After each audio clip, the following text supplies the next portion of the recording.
100.9 FM, informarle de la parte local y que nos vayamos hacia afuera, ¿no? Hacia la parte Ajá. condal, que nos vayamos a la parte del Estado.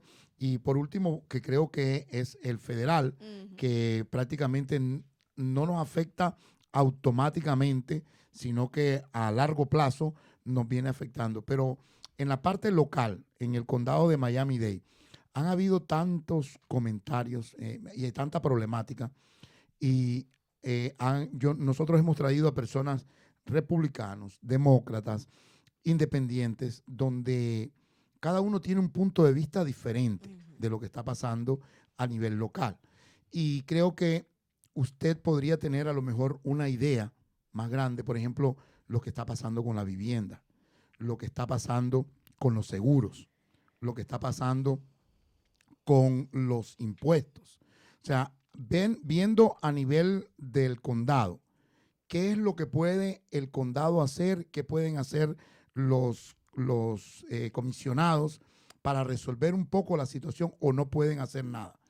Bueno, en muchos casos sí se puede hacer y yo siempre le digo a la gente que tenga el acercamiento a sus oficiales electos, tanto la parte más cercana. La mayoría de cosas que nos afectan en el día a día vienen de políticos locales. A veces Claro. estamos preocupados de la presidencia Sí.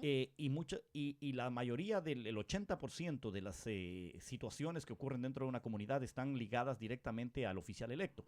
Pero, por ejemplo, en el caso de la vivienda, el condado sí podría hacer algunas cosas más. Yo sí creo que se tienen que hacer más proyectos de vivienda popular. En cierto modo, destinarlos exclusivamente a gente de bajos recursos, que eso no siempre está ocurriendo. Ya ha habido algunos escándalos a nivel de ciudades, a nivel de condado también, en donde ciertos proyectos, por error o no, se otorgaron a ciertos desarrolladores que terminaron vendiendo unidades a alto costo. Y esto no es así. Esto yo pienso que tiene que haber un panel mucho más fiscalizador en ese sentido. Claro. Que si se van a entregar terrenos a nivel de condado, pues estos terrenos tienen que ser para beneficio propio. Ya hace algunos años hubo un escándalo que se entregaron unos terrenos por el área de Homestead, por allá, y en donde fue entregado para una fábrica de alguna cosa que le pertenecía al hijo de alguien influyente en la comunidad, cuando se necesita mucha vivienda pública. Entonces sí hay que hacer un esfuerzo mayor en ese sentido. Perdón, Sí. y por ejemplo, en la parte de la vivienda, cuando uno habla de ayuda, por ejemplo, sección 8, donde tú ves como que está mal distribuido. Entonces tú dices, ¿cómo voy a poner a jugar con la vivienda de las personas? Y ponemos en la tarifa de que 35,000 o $40,000 que gane una persona. Muchas de las personas ganan $40,000, pero a lo mejor hay personas que tienen más necesidad y entonces pasan porque es una rifa. Entonces yo veo como que nuestros políticos están como jugando con el sentimiento y la economía de cada una de estas personas. Totalmente, el plan 8 es una cosa que yo sí creo que debería haber una fiscalización mucho más grande, porque lo compruebo todo el tiempo. Eso es lo bueno de estar en la calle, que uno tiene el contacto con la gente y se entera de historias. Pero, por ejemplo, hace poco yo estaba viendo historias de gente que realmente tomó ese plan 8, recibió una vivienda plan 8 injustamente. Me contaban de una familia que viven 4 o 5, se le entregaron a una persona, los otros 4 viven, digamos, bajo la sombra.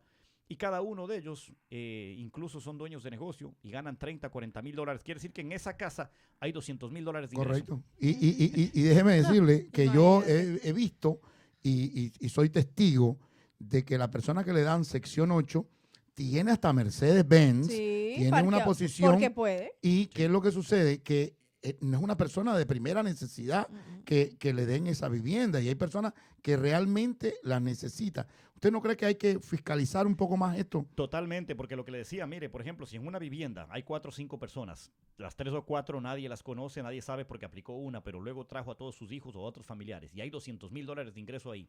Conozco familias que viven en plan 8 y se van en diciembre 3 meses de vacaciones. Imagínate. Sí, señor. Y hay gente que realmente presentó los papeles honestos, ganan quizás un poquito más de 40, pero cuando una familia gana 60 y son 4 o 5 en una familia y ese es su ingreso máximo, pues están en problemas económicos. Claro. Entonces, ellos sí merecen una sección 8. También, ¿qué es lo que sucede? Por ejemplo, si debe haber una fiscalización mayor en el tema de los que trabajan independientemente. Porque, ¿qué pasa? Si yo no trabajo para una empresa, entonces no tengo un rol de pagos, no tengo un pay stub que enseñar. Y cuando me preguntan, digo, no tengo trabajo. Pero sucede, esto es caso real, sucede que en mi casa yo tengo un negocito en donde corto cabello y hago uñas y me estoy ganando $1,000 a la semana. Usted anda tocando las puertas viendo todo. Sí, créame que cuando uno está en la calle eso es lo que pasa, se entera de todo. Entonces, ¿qué sucede? Que esa persona está haciendo tranquilamente sus $60,000 al año, está bajo el plan 8, no muestra ningún ingreso porque no tiene ningún rol de pagos. Entonces, sucede que qué bien por esa persona. Si hubiese para todos, pues la felicito o lo felicito si está haciéndolo de esa manera y qué bueno que tenga un porvenir para su casa. Pero sí me da lástima cuando veo familias que no lograron aplicar para ello. Entonces, tiene que haber una fiscalización en ese sentido. En otro sentido también, eso es algo que yo he venido pidiendo mucho al condado, que se distribuya más a manera de sector. Hay sectores que entre 2 o 3 barrios del condado de Miami-Dade tienen el 50% de plan 8. Wow. Y los 500 barrios que hay en el condado de Miami-Dade, entre esos hacen el otro 50%. Entonces, se tiene que distribuir precisamente, por ejemplo, en el área de Kendall hay muy pocos proyectos, casi nada, que tengan un área de plan 8. Sin embargo, en otros sectores hay mucho más. Entonces, el condado sí ha tenido que hacer un mayor esfuerzo en ese sentido, la distribución, la fiscalización. Se tiene que hacer un mayor esfuerzo en ese sentido. Perdón. Vámonos a una pausa y regresamos ahora porque Marlene ya me está diciendo vámonos y volvemos.